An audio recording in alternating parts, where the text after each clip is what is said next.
I won't let a low-educated man like you date my daughter. A part-time high school? Are you kidding me? I've heard enough about your struggles growing up in a single-parent household. Why don't you just get lost? You're an eyesore." The man in front of me abruptly stood up, grabbed his cup, and splashed its lukewarm contents on me. It wasn't hot enough to burn, but it tore apart the last shreds of my pride. "I'm truly sorry." Somehow mastering those words, I pushed myself and staggered out of the room. She didn't follow me. Filled with this bitterness, I dedicated myself wholeheartedly to working harder. Years later, when I ran into my now father-in-law, who was an attorney, I could have never predicted what would unfold. This is the story of my life's turnaround. My name's Matthew. Currently, I work as a clerk at a law firm. Due to personal circumstances at home, I graduated from a part-time high school and was hired straight from my part-time job into this law firm. The boss, who knew about my situation, kindly employed me since I had been working part-time there since high school. I owe so much to the boss for taking in someone like me with just a high school diploma and no significant skills. Now, I'm learning various things while working. I'm doing my best to gain skills to be of help to the boss. I come from a single mother household, and I have a younger brother and sister. I hardly remember my father, but I believe he was a violent man when he drank. He was rarely home and was mostly out drinking, so as a young child, I didn't really know him. My brother and sister probably felt the same. There was a time when my father went on a rampage, and fearing for our safety, we fled our home. From then on, the four of us began living in a small apartment. In hindsight, I guess that's when my parents divorced. We settled in our current place after taking several train rides from our old home. The climate here is mild, and it rarely snows heavily during the winter. Given that my mother had a fragile constitution and often fell ill, this pleasant climate might have been comforting for her. After graduating middle school, I enrolled in a part-time high school to help with household expenses and took on numerous part-time jobs. I worked at places like convenience stores, gas stations, coffee shops, and even did some manual labor like road construction. Whenever I heard of a job opportunity, I jumped on it and juggled multiple jobs. One of those jobs was doing odd jobs at this law firm. While my tasks, such as affixing stamps to mail, organizing documents, and sorting printed materials, were fairly simple, the hourly wage was good and all the colleagues were just wonderful people. Because of this, I truly enjoyed my job and worked hard every day. After high school, I landed a job as a clerk. It was such a blessing. Another unforgettable job I had was at a tea room. It was a quaint little place run by a friend's uncle and boasted an array of teas, making it a hidden gem in the community. The owner's wife, known for her simple homemade baked goods, had an especially popular item, cookies that both my younger brother and sister couldn't get enough of. And in that tea room, I had a destiny-driven encounter. Her name was Alicia. She was my age, a petite girl. Her long black hair was tied back, swaying like a tail when she moved, something I found endearing. With a gentle aura around her, her calm manner of speaking and radiant smile was downright charming. Her passion for tea was evident, as she could talk endlessly about her favorites.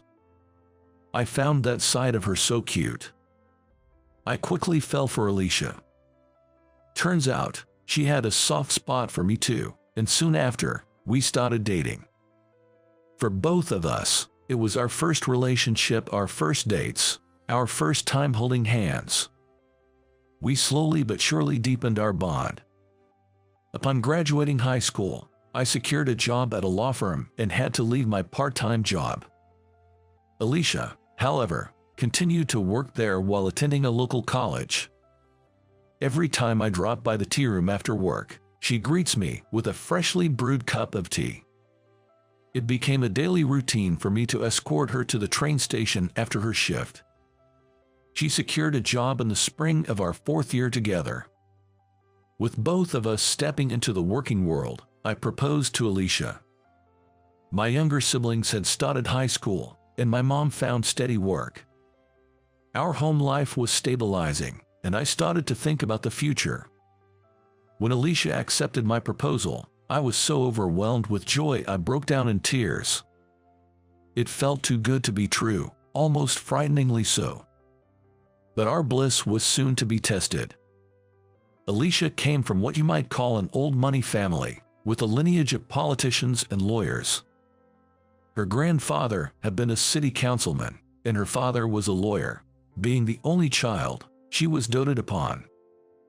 I was taken aback when I found out about her family's prominence, but she reassured me with a laugh, saying it wasn't a big deal. My folks are just overprotective and tend to spoil me. They wouldn't object to anyone I chose to be with. It seems that she talked about me quite often to her folks. Feeling a touch of anxiety, I was heading to her parents' place, even though she assures me it's okay, telling me with sparkling eyes that they always listen with smiles on their faces. Her residence was a large, traditional-style home, enclosed by a grand fence in a quiet suburban neighborhood. Though I'd always dropped her off at the train station, I'd never seen her house before. She'd always turned down my offers to take her home, saying that a car was already coming to pick her up from the station. Seeing the splendor of her house made me reflect on the small apartment I shared with my family. I couldn't help but feel our worlds were so different, intensifying my anxiety. It's old and a bit embarrassing. Saying that, she walked through the gate, but all I could do was shake my head. The person who greeted me was her mother. Her gentle and warm smile was so much like Alicia's that I could definitely see the family resemblance. "My name's Matthew. Nice to meet you." As I bowed and introduced myself, her mother smiled softly and led the way. "My husband will be a bit late from work. I hope you don't mind waiting for a bit." "Oh, it's all right." I was led to a traditional living room adorned with beautiful American paintings and what looked like an expensive vase. She served tea for us. The atmosphere around Alicia and her mother was so similar. Both radiated a calm and gentle aura. Suddenly, the sliding door opened, and a stern-looking man walked in. Without saying a word, he took a seat next to the mother. From the way she served him tea without any introduction, I deduced he must be her father. Hello, my name's Matthew." I straightened my back and bowed deeply. However, he just glanced at me and didn't say a word. Confused, I looked at Alicia, and she seemed equally bewildered, shifting her gaze between her father and me. Amid the silence, the first to speak up was the mother.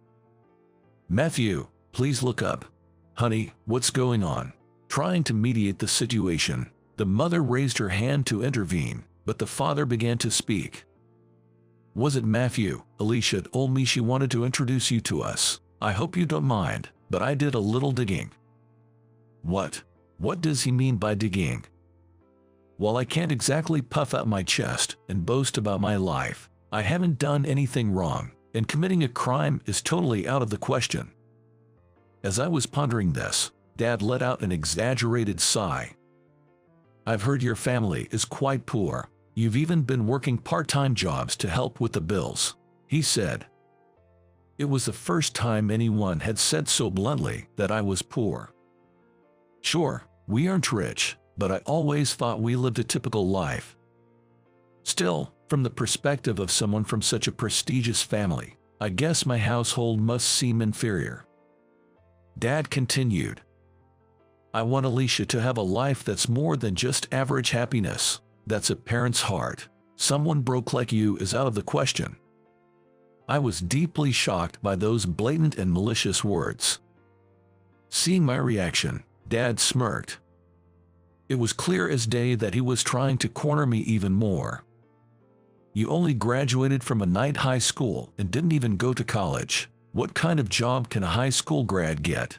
What kind of qualifications can you earn? Becoming a lawyer like me? Dream on. I want Alicia to marry a man even more respectable than me." You're not even in the running." Alicia looked as stunned by her dad's words and seemed at a loss for what to say. I was so shocked, I couldn't even lift my head. "I won't have my daughter marry an undereducated man like you. Are you making a joke by just graduating from a night school? I've heard enough of your sob stories about growing up in a single-parent home. Why don't you just scram? You're an eyesore." Dad abruptly stood up and, in his rage, grabbed his teacup and splashed its contents at me. Thankfully, the tea was lukewarm, so I didn't get burned. However, my already fragile pride was now completely shattered. "I'm sorry." I somehow managed to utter those words, forcing my trembling legs to carry me out of the room. She didn't come after me. That night, I received an apologetic message from Alicia. She expressed her apologies and mentioned wanting to meet and talk, but I replied that I couldn't see her again. After being berated like that, I didn't feel I could sit down and have a calm conversation with her. My self-esteem was in tatters, and I felt like anything said to me would just make me feel even more insignificant. I couldn't find a way to measure up to her father. Marriage seemed impossible. In the end, we chose to part ways. And then, 10 years flew by. 10 years later, we were both 32. I'm still working at the same law firm. I've gotten my national certification, and the busy days have helped me forget the past. I hadn't been in touch with Alicia since that day. I heard she got a job and moved out of her parents' home. By the 3rd year, she had been transferred out of state. I couldn't bring myself to respond to her messages. Yet, I still can't forget her. I feel I might never be able to love someone else for the rest of my life. Trying to escape those thoughts, I've immersed myself in my work. "Matthew, if you are going to the courthouse, could you drop off these documents for me?" A senior lawyer called out to me as he was about to leave. Today, I was scheduled to accompany the director to the courthouse. At the request of a senior colleague, I readily agreed and took the car keys. The director is like a second father to me. I've been under his wing since high school, so no matter how hard I try, I can't outshine him. He's always smiling and is a great personality, but I heard from a senior colleague that in his younger days, he was known as the Demon Nash. Even though I've been working here for 10 years, I'm still at the bottom of the pecking order in the office. That's why, when the director goes out, I often accompany him, acting like a secretary. Though it's not really my job anymore. When we arrived at the local court, similar to a county court, I parted ways with the director to deliver some documents a colleague had entrusted me with. These are probably documents for the next trial. Given the rush, today might be the deadline. After submitting the documents, I was heading to the restroom when I spotted a familiar face. I thought I might be mistaken for a moment, but it's a face I couldn't forget. He, seemingly an authority figure, was walking towards me. I tried not to make eye contact and nodded while looking down. But that man, Alicia's father, stopped right in my path. Well, aren't you the overconfident guy who proposed to my daughter despite having no college degree? I had hoped he hadn't recognized me, but I was wrong. I remained silent, keeping my head down. "What are you doing here? If you're being sued, do you need my help? Someone like you, without an education, probably knows nothing about the law, right?" Alicia's father sneered, suddenly changing his expression. It was a look of pure fury, so sudden it sent chills down my spine. "You said something to Alicia, didn't you? Ever since that day, she's stopped listening to me. She was always such a good, obedient girl, but now it's as if she's under a bad influence." "I have no idea what you're talking about. I haven't been in touch with Alicia since then. Your accusations make no sense to me." "Oh really? You think you can just brush me off like that? Listen here, lowlifes like you can't even hold a conversation with sophisticated people like Alicia and me. Know your place and cower in it. Never show your face around me again. That might be a little difficult for you." Out of place, a laid-back voice echoed in the area, and the person who appeared was Director Nelson. "Oh, Mr. Nelson, why are you here?" The one who exclaimed in surprise appeared to be Alicia's father's boss. Shocked, he bent forward in a right angle to greet the director. "This is a courtroom, right? Isn't it normal for attorneys like us to be here?"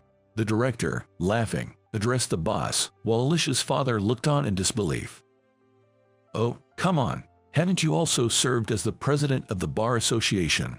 You're a giant in the legal community, aren't you?" "Well, it's just that I've been around long enough to be known by many. Being an attorney, it's only natural to come to a courtroom, right? More importantly, what's up with our Matthew?" Director Nelson gave me a light pat on the shoulder and looked towards Alicia's father. His face was smiling, but his eyes weren't. I knew that look all too well, having worked alongside him for many years. When he made that face, it usually meant he was upset. "Matthew here is my protege. He's a top-notch lawyer." "What? A lawyer? But didn't you only graduate from an evening high school?" Alicia's father looked at me with an incredulous expression. I simply nodded in confirmation. That was the case 10 years ago, but thanks to Director Nelson's guidance, I was able to become a lawyer. Did you know even someone with just a high school diploma can become a lawyer? On my suit, there's a lawyer's badge, but it seems Alicia's father didn't notice. When I broke up with her a decade ago, seeing how devastated I was, Director Nelson had suggested I study to become a lawyer. You don't necessarily need a college degree to become one. It was a challenging path, but I decided to take it on, thanks to Director Nelson's encouragement and rigorous training.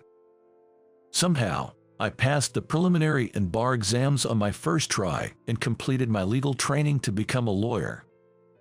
Director Nelson and my colleagues at the firm were all thrilled and celebrated with me. That was 5 years ago.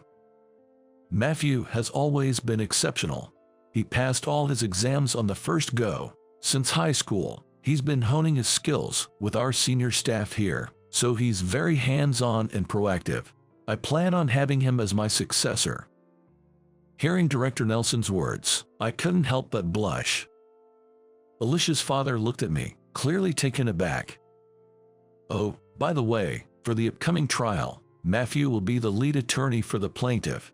I believe you're representing the defendant, aren't you? It'll be interesting to see how this plays out, won't it?" Director Nelson said with a sly grin. His villain-like demeanor made me smile too. I've been mentored by this man for over a decade, so there's no way I'm backing down. I'm determined to show I can beat even the best lawyers out there. Seeing our confidence, Alicia's father turned pale. His boss was even trembling. "Well, see you around." With that, we left the scene. Since then, it had been a whirlwind of preparations for the trial. This time, it was a divorce case. Although mediation was attempted, the husband, the defendant, wasn't satisfied, taking the case to court. From our side, the main issues were securing the divorce and claiming alimony. The wife, our plaintiff, was resolute in her desire for divorce and had amassed a lot of evidence pointing to infidelity and domestic violence. The contents of the medical report submitted were so shocking that I found myself grimacing, and I was determined more than ever to win. On the day of the trial, I reassured the anxious plaintiff. "Don't worry, you're not fighting this battle alone." But, of course, I'm not fighting this alone either. I'm always being helped by my colleagues and staff at the office. That's why I truly believe there are people standing behind me, supporting me. Isn't it the same for you? You've mentioned that your kids, your parents, and even your friends are all cheering you on, haven't you? Let's give it our best shot, together. Yes. And so, we took on the case and came out overwhelmingly victorious. The husband's arguments were all over the place, lacking any sincerity. Using that to our advantage, we were able to win the desired alimony of $30,000. Of course, the wife was granted custody. Child support was set at $1,000 monthly, and a lump sum payment was agreed upon until the child reaches adulthood. Everything went as we hoped. After hearing the verdict, the defendant hung his head in dismay. It seemed like Alicia's father was suggesting an appeal, but not wanting to endure any more humiliation. The trial was concluded then and there. "Hey," someone called out as we were leaving the courthouse. I knew there was only one person who would call out like that in such a high-handed manner, and sure enough, it was Alicia's father, glaring at me. "Don't get too cocky. So what if you're a lawyer? Without a proper education, you're never going to make it big. I won't have someone without a degree acting all high and mighty. I admit I don't have the educational background, but is that really necessary to defend someone? What? I became a lawyer to stand up for the weak. I don't care about climbing the corporate ladder. I can't stand people who oppress those in a vulnerable position, and I certainly won't tolerate those who misuse the power they're entrusted with." Humph, young blood, that's just idealistic nonsense. Maybe, but it's something I believe a lawyer should never forget. "You insolent man. I can't even deal with you." With that, Alicia's father stormed off. To suffer such a defeat after looking down on his opponent must have been a huge blow to his pride. Reflecting on it, I felt a bit vindicated about my past decisions. A few days later, an unexpected visitor arrived at the office. "Alicia, it's been a while." Alicia, still as beautiful as ever, smiled, though she appeared a bit worn out. Alicia came to discuss something about her parents. The clerk who heard the conversation informed me of this. About her parents.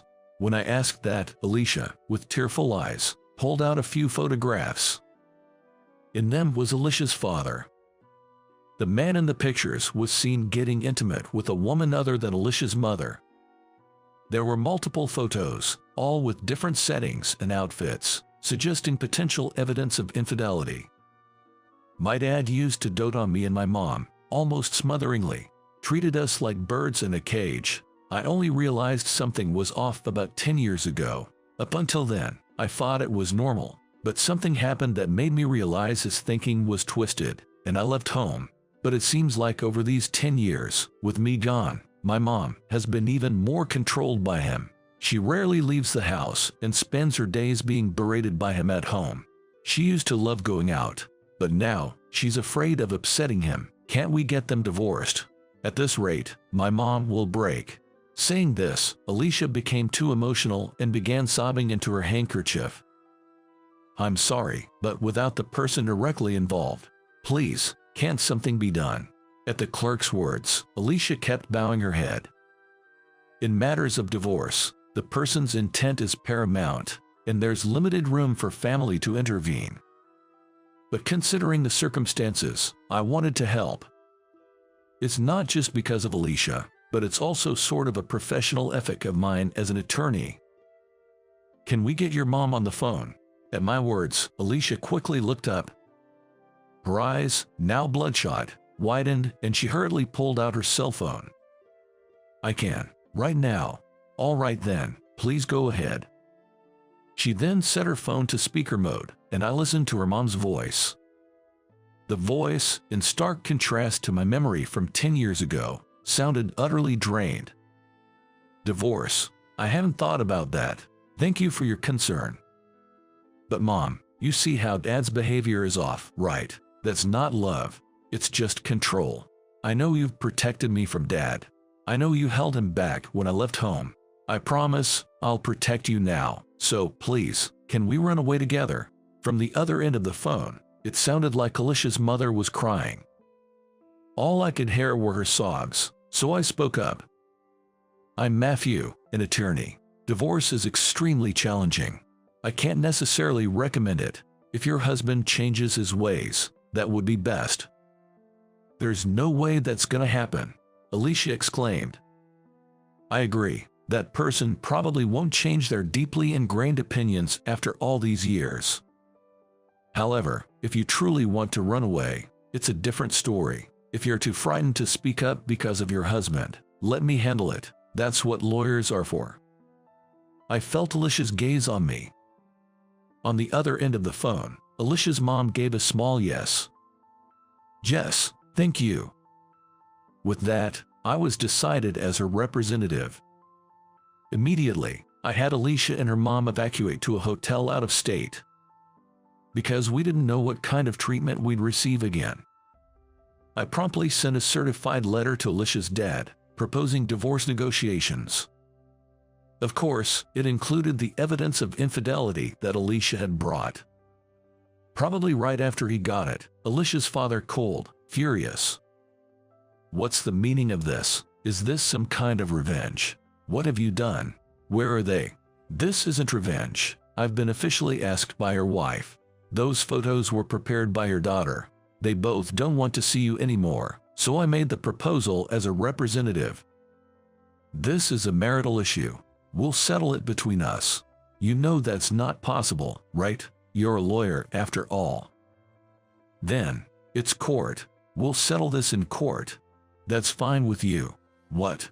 You're a respected lawyer.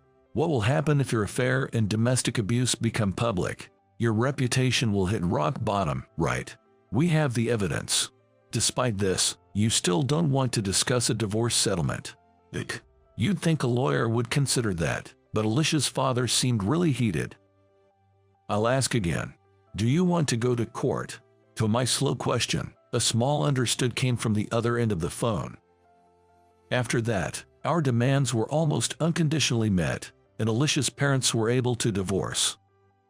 Though it wasn't made public, there's no smoke without fire, as they say. Alicia's father's affair was exposed in a weekly magazine, and his divorce became public, leading him to lose his influence bit by bit. He was fired from the firm he belonged to and apparently tried to start his own, but it seems it's not going so well. Well, in a profession where trust is everything, you can only say he brought it on himself. Then, I started dating Alicia again. She sincerely apologized for something that happened 10 years ago. We decided to rebuild our relationship from a friendship, but I was so touched by her kindness and positivity that I asked her out. Fast forward a year. We were both staring at a piece of paper. This is the most nervous I've ever been. It's okay. I got us 3 copies, just in case. As I shook from nerves, Alicia pulled out another copy of the same paper that was on the desk. It was a marriage registration form. After all the twists and turns, we decided to get married. I couldn't forget about Alicia for those 10 years, and apparently, she felt the same about me. We're both getting on in years, so we decided to make it official sooner rather than later. For our witnesses, we chose the owner of the cafe where we met and Director Nelson.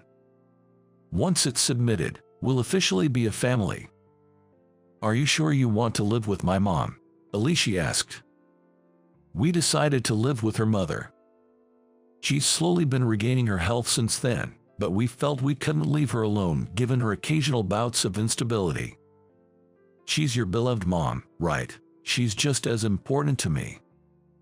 Thanks. Don't worry about my family. I've got siblings, and my mom says she's enjoying her life on her own.